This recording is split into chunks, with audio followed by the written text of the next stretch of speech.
छोरी हमरो तू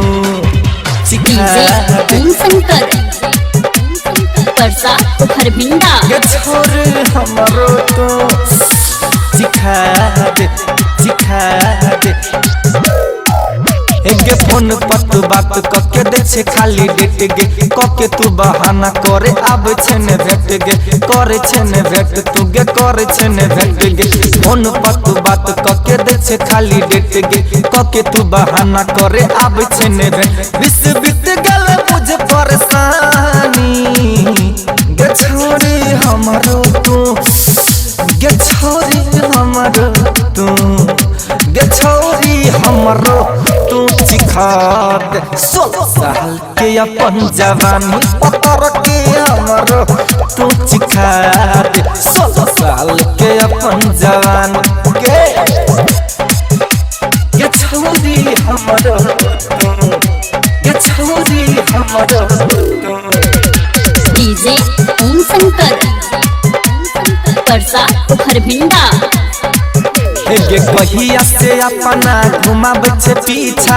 सटे ना देले कबो देहिया में सटे ना देले कबो देहिया में टोकाला पर हमारा तू बोल छे गारी गे जट रही जे हम रहिया में गे कहिया से अपना घुमाब छे पीछा सटे ना देले कबो देहिया में टोकाला पर हमारा तू बोल छे गारी जट रही जे हम रहिया में तू बन जत रानी बुझ परेशान काहे करे जियान हमर पानी गे छोरी हमरो तू गे छोरी हमरो तू गे छोरी हमरो तू सिखा दे 16 साल के अपन जवानी पतर की हमरो तू सिखा दे 16 साल के अपन जवानी गे छोरी हमरो गे छोरी हमरो डीजे ओम शंकर परसा खरबिंडा गे राम पर सरोज मुखिया कहे छो मिली है अकेला में मिली है गोरी अकेला में गणेश अनाबारुल जगत जोगारी